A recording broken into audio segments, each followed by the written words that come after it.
Hi, this is Brian Buckmeyer, here with another weekly episode of my new podcast from ABC Audio and 2020, Burden of Proof, Luigi Mangione. Remember, you can also listen ad-free by subscribing to 2020 True Crime Plus on Apple Podcasts.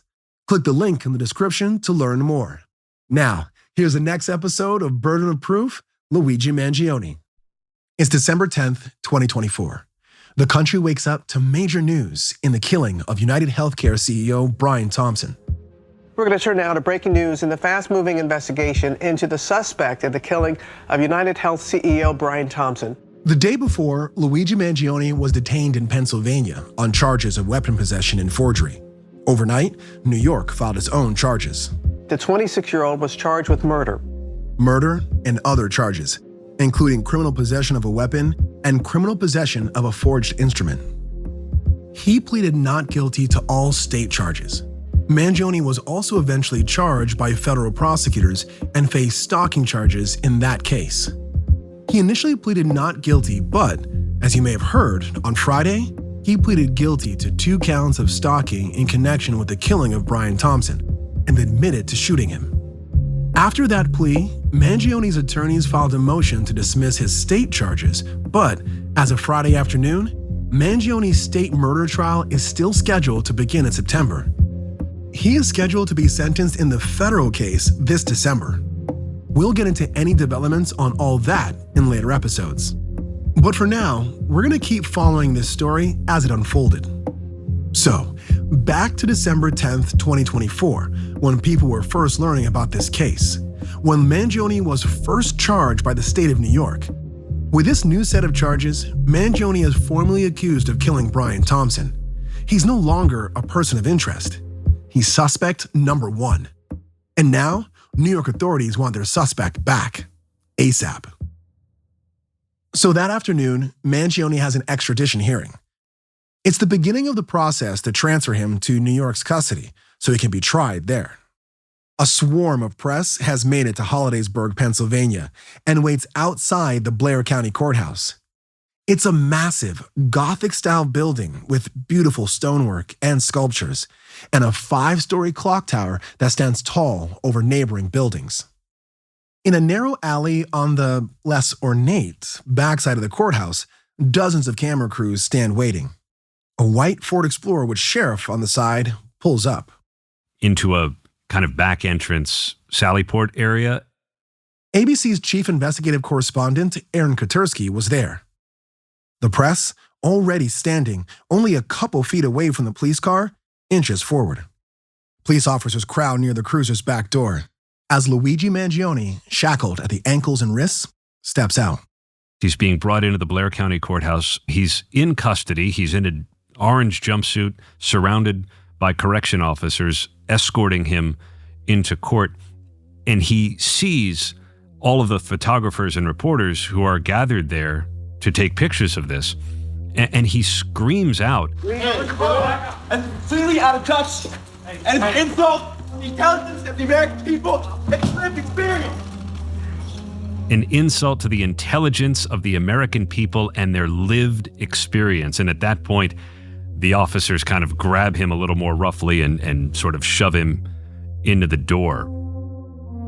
With that, America hears from Luigi Mangione for the first time. During the hearing, Mangione's lawyer, Thomas Dickey, asks for bail, which was denied, and signals Mangione will fight the extradition to New York City. He tells the press afterwards that Mangione plans to plead not guilty. For law enforcement, the manhunt is over. The multi-state, multi-agency effort to capture a suspect has been successful, and officials are celebrating. New York City's mayor at the time, Eric Adams, FaceTimes one of the Altoona arresting officers. The video was posted to the New York City mayor's X account. You can hear the triumph in their voices. Hey, Tyler. I can't say I was expecting it waking up this morning, but no, it was a great experience. Well, you're gonna be the most popular police officer in your town. There are press conferences, news appearances, lots of backslapping up and down the Northeast. While there's all this attention on Pennsylvania, back in Brian Thompson's Minnesota home, things are quieter. In lieu of a press conference, there's just a piece of paper taped to the Thompson front door. In part, it reads, "Brian was an incredibly loving, generous, talented man who truly lived life to the fullest and touched so many lives." According to local police and later the Department of Justice, threats have been directed towards his wife and children. One threat claimed, according to authorities, that Thompson was killed because he was profiting off the backs of poor Americans and that his family should suffer. At one point, police blockades went up around their neighborhood.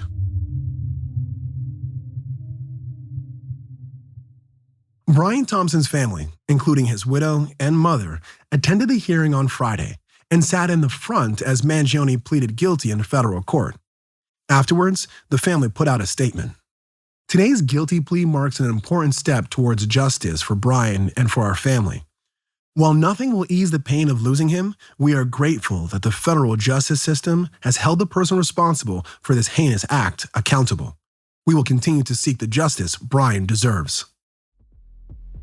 The day Mangione was arrested, back in 2024, the Thompsons were quietly saying their final farewells.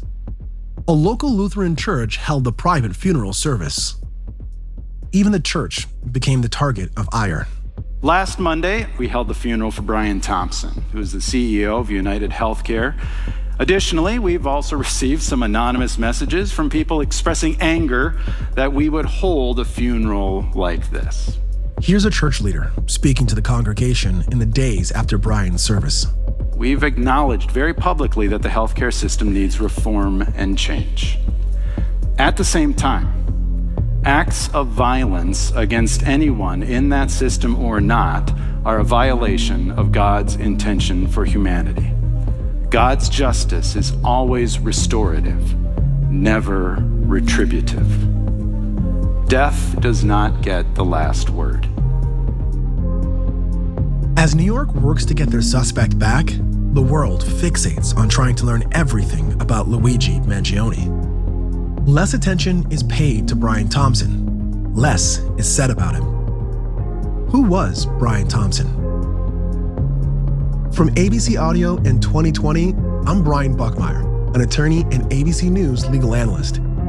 And this is Burden of Proof, Luigi Mangione. Episode 2, BT.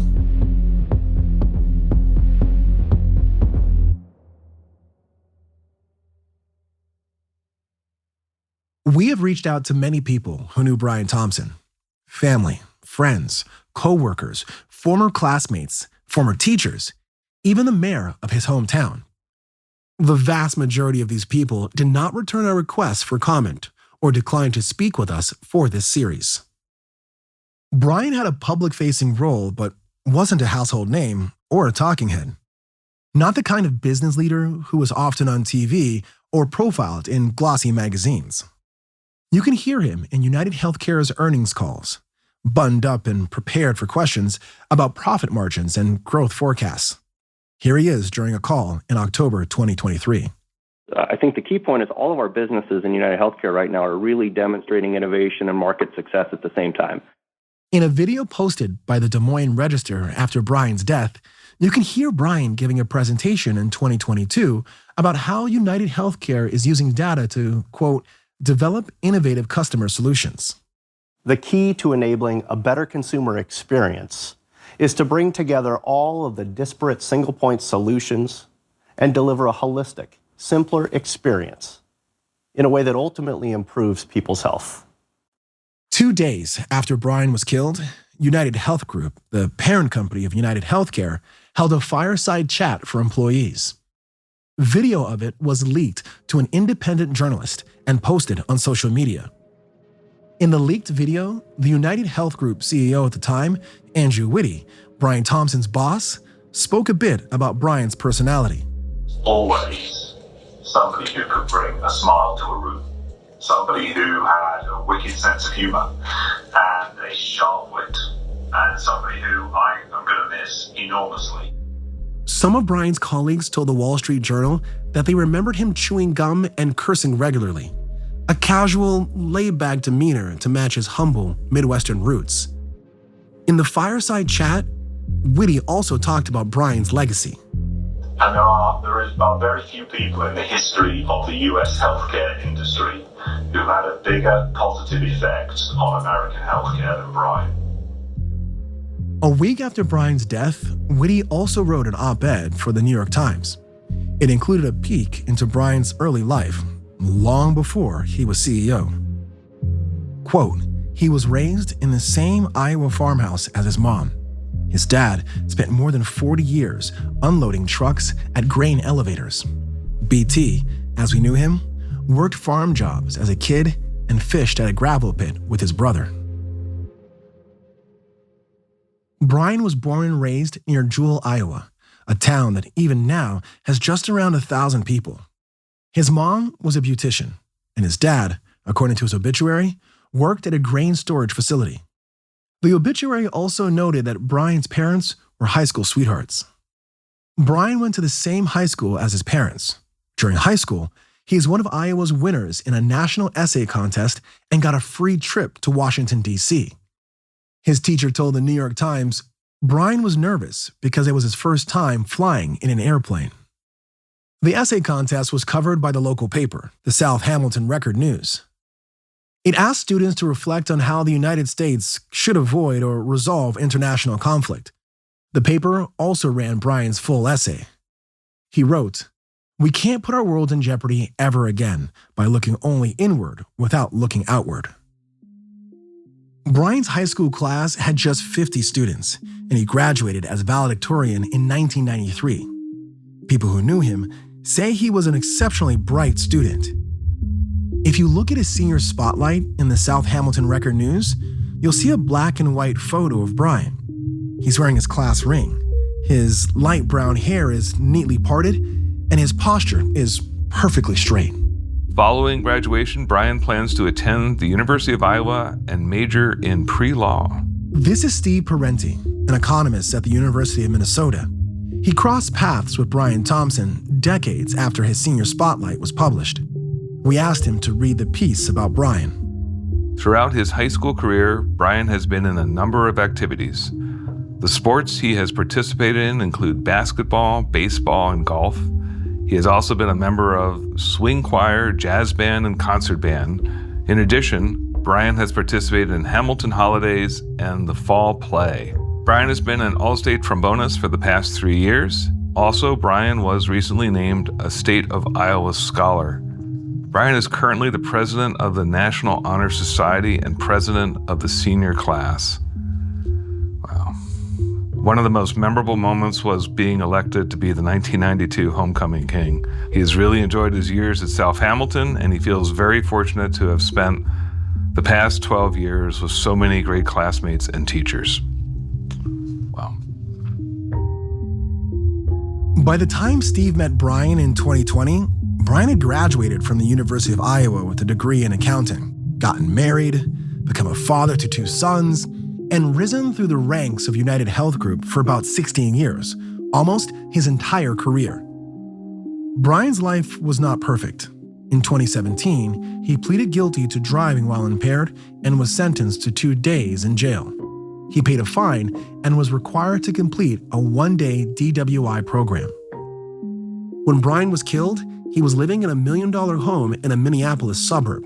For years, he had been living separately from his wife and children, according to neighbors. But Brian had, in many ways, lived out the American dream. He started on an Iowa farm with working-class parents, excelled academically and professionally, and ended up in a position of immense power and wealth. I mean, I'd say that we were really very vital colleagues to each other, and we probably would have been really good friends. Steve says he met Brian in 2020, about a year before he became CEO, when he was an executive in charge of UnitedHealthcare's government programs. At that time, Steve Parenti was part of the first Trump administration's Council of Economic Advisors, and he was consulting with the Department of Health and Human Services. During the COVID pandemic, Congress passed billions of dollars in relief for hospitals and physicians. Allocating that money was one thing. Getting it to where it could be used and used well was another thing. Steve says he was asked to help figure out how that money should be distributed. That's when I met Brian Thompson. He was a really good friend of the chief of staff for the deputy secretary of HHS. United Health Group confirmed to ABC News that Bryan played a leadership role in helping distribute the emergency funding. According to Parenti, Bryan said he had an idea for distributing the money. They could use an arm of United Health Group, Optum Bank. Optum Bank has health savings accounts, but also works like a real bank with routing numbers and the ability to do wire transfers. We'll get your proposal by tomorrow morning, 8 a.m. That PowerPoint was the most beautiful thing you ever saw, because for once you felt, after weeks of trying to make a plan work, that this was going to happen, and it was going to happen pretty well. UnitedHealthcare was contracted by the government for $1 million to distribute the funds. For the next 3 months, Steve says he talked to Bryan nearly every day as they hashed out a plan, hopping on the phone, exhausted at 7 a.m.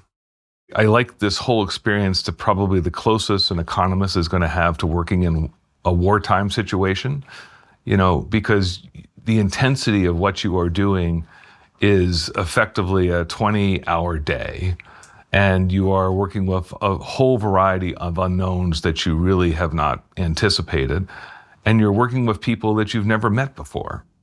Through it all, Steve remembers Bryan having a calming, can-do attitude. It's kind of like, when you're flying and there's like a lot of turbulence and suddenly the pilot comes on and maybe it's just the voice or just the way there's no tension there. You actually feel like this is going to work out okay. The thing that was great is he was easygoing, but he was enormously competent. It was sort of like this, it was sort of the best of what you sort of think of like the ultimate Midwesterner. Optum Bank was used to give billions of dollars to hospitals across the country. And after that, Steve says his and Bryan's work together was over. We never met before personally, and we never met after. I wish I knew him better in person. I wish we had a drink. I wish we could have talked about a lot of stuff. Steve says he's really proud of the work he and Bryan did together. He considers it a career highlight. But critics raised questions about UnitedHealthcare's involvement in this. Why was a private insurer getting paid to distribute public funds? Steve had ties to UnitedHealthcare through his research at the University of Minnesota and his own private consulting. Did that have something to do with why UnitedHealthcare was brought in? Steve says it did not. Sometimes there's a perception of pay for play, but that's really not the case. As for Brian Thompson, after his work with Steve, he kept rising at UnitedHealthcare. About a year later, he became CEO. Steve says that was a huge accomplishment. Excelling that much at such an intense place. If you're not performing, you will not survive. There are folks that I've known at United that are very ambitious, and it's obvious that they're ambitious. Sometimes they don't last very long. There are others that are very competent and quiet, like Bryan was, and they rise to the top. Brian Thompson, the calm, easygoing, gum-chewing Midwesterner, had reached the pinnacle of corporate success. But the peak he had gotten to, CEO of a huge health insurance company, eventually, at the time when Bryan was killed, some supporters of Luigi Mangione felt that made him a villain, a stand-in for the worst parts of American healthcare.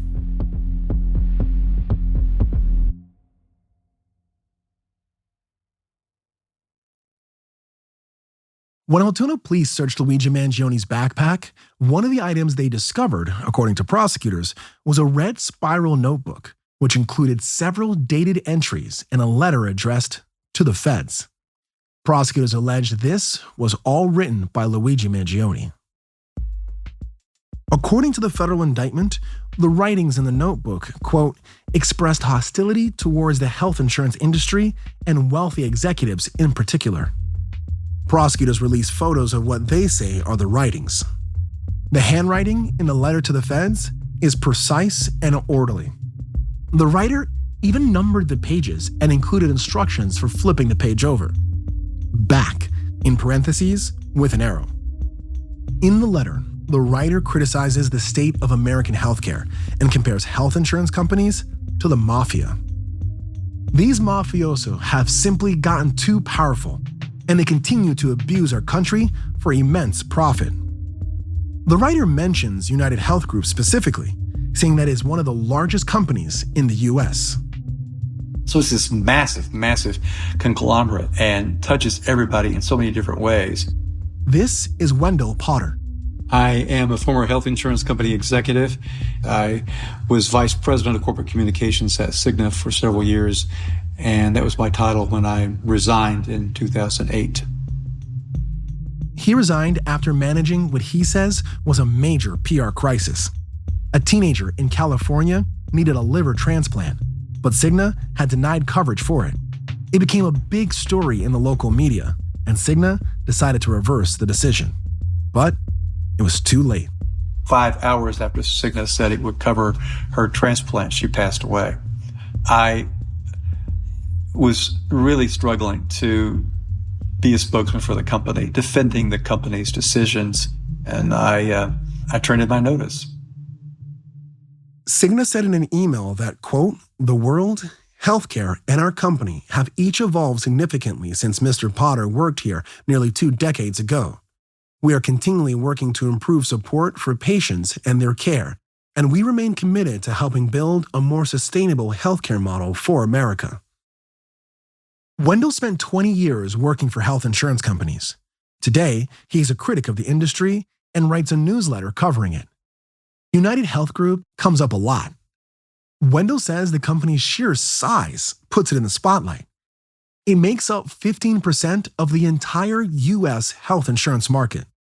It has by far the most people enrolled in its health plans than any other insurer. So that's another reason. It's just so big.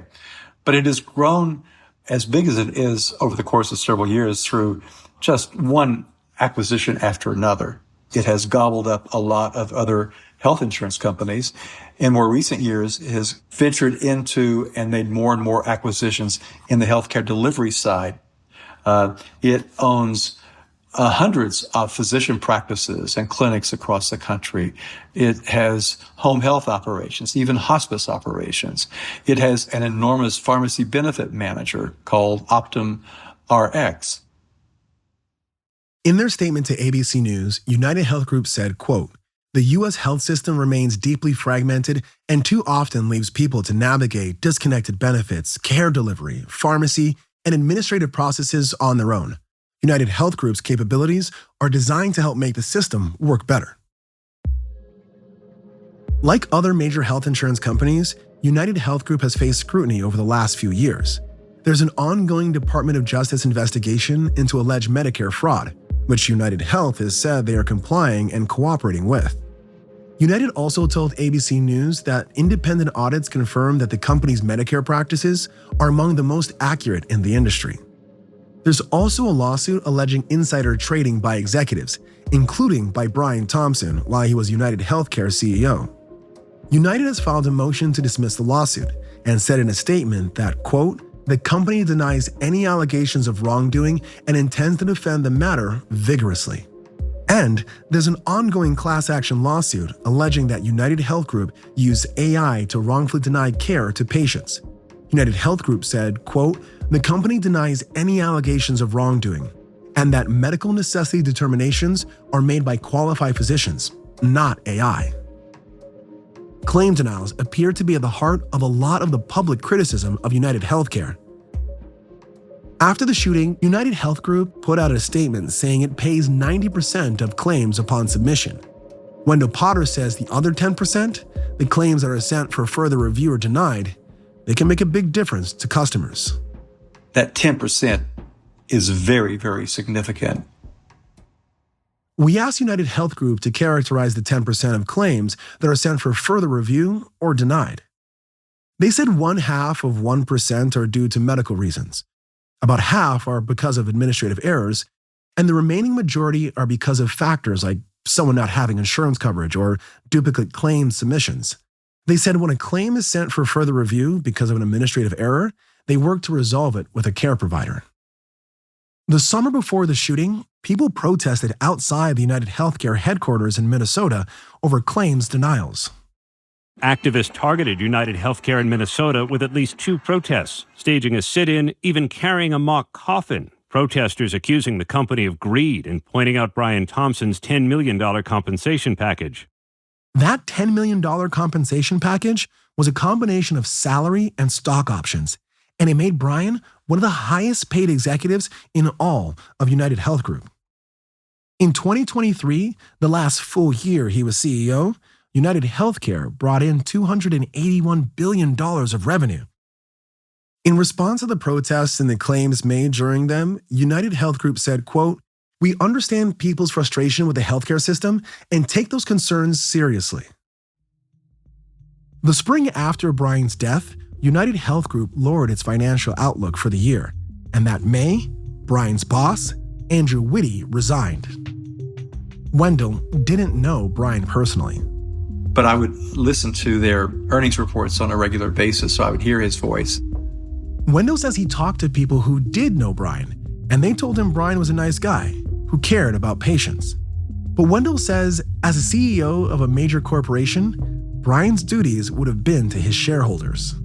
Every employee of one of these big corporations, you have an understanding. You have to do your part to make sure that the company meets Wall Street's profit expectations every 3 months. When Brian walked over to the Hilton for the investors conference, he had been CEO for just a few years. He was bringing in big profits for UnitedHealthcare and overseeing 140,000 employees. Around 50 million Americans were getting insurance through the company he ran, but most of them had no idea who he was. Until he became a part of the biggest news story in the country.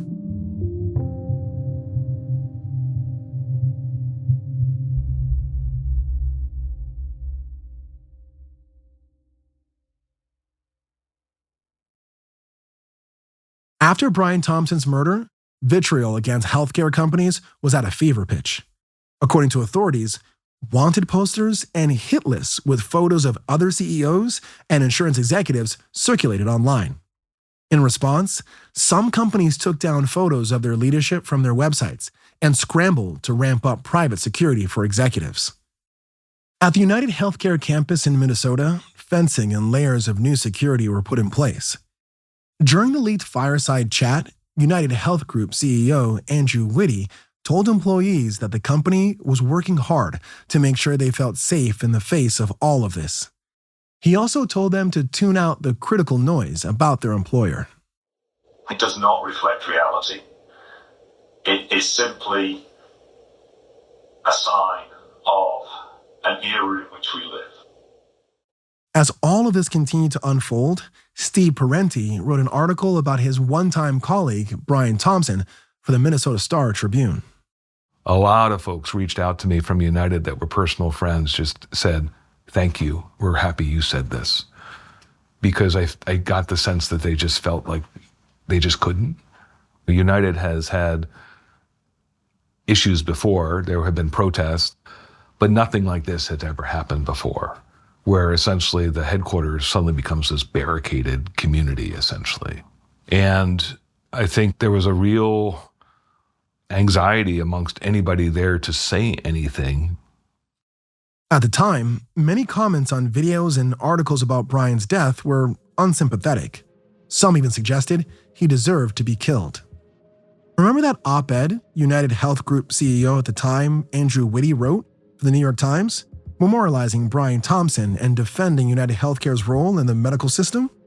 It got almost 2,500 comments, mostly complaints about UnitedHealthcare and disdain for Whitty's defense of the company and its former CEO. One commenter said, quote, "Brian Thompson may have been a swell guy, but that's irrelevant. This is about the malpractice of insurance companies." It's worth noting, many comments like this were posted more than a year before Mangione's plea on Friday. Based on what authorities have released, Brian Thompson is not named at all in Luigi Mangione's alleged letter to the feds, or in other alleged writings from the Red Spiral notebook. But that notebook does reference a CEO, as in, quote, "What do? You whack the CEO at the annual parasitic bean counter convention." What Brian's legacy is to perhaps spark a national conversation, but it didn't require his life to be taken. After Luigi Mangione's federal guilty plea on Friday, UnitedHealthcare put out a statement. Brian Thompson's life was cut short by an act of violence that devastated everyone who knew and loved him.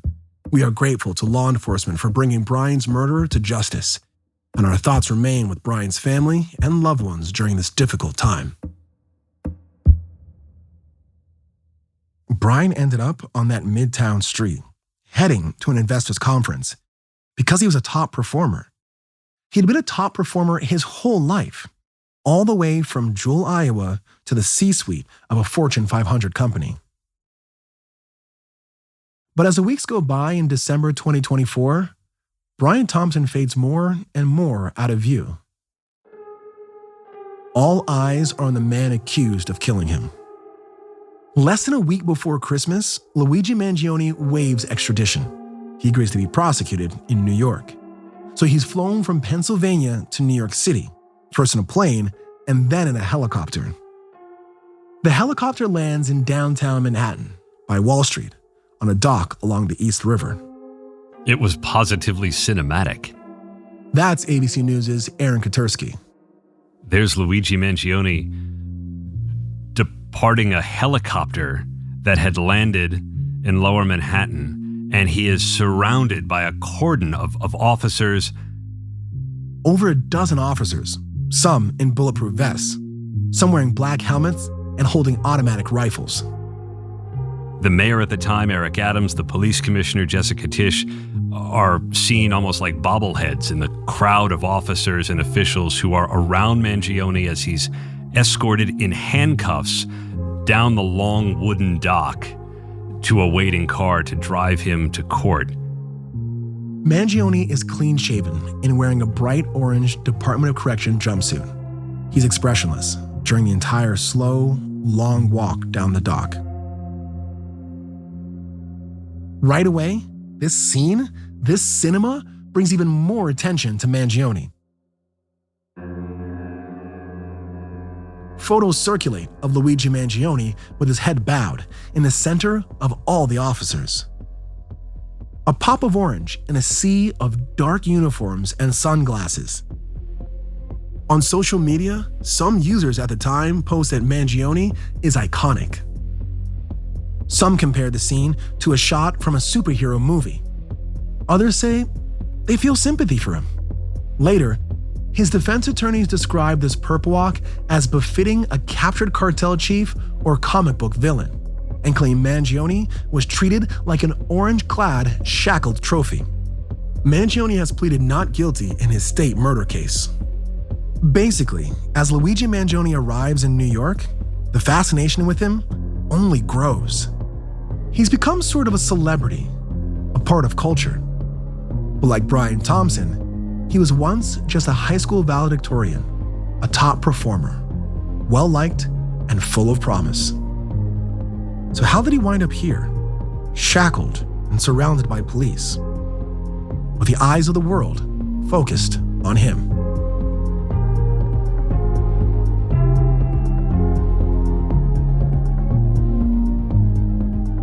Burden of Proof, Luigi Mangione, is a production of ABC Audio and 2020, hosted by me, Brian Buckmeyer. Produced by Vika Aronson and Audrey Mostek. Our lead producer is Camille Peterson. Edited by Tracy Samuelson. Music by Evan Viola. Mixing by Bob Mallory. Special thanks to Katie Dendas, Sasha Aslanian, Michelle Margolis, Tanya Simpson, Aaron Katersky, Josh Margolin, Peter Haralambos, Jared Kofsky, Jake Lefferman, Katie Meldowney, and Sue Yoon. Josh Cohan is our director of podcast programming. Eamon McNiff is our executive producer.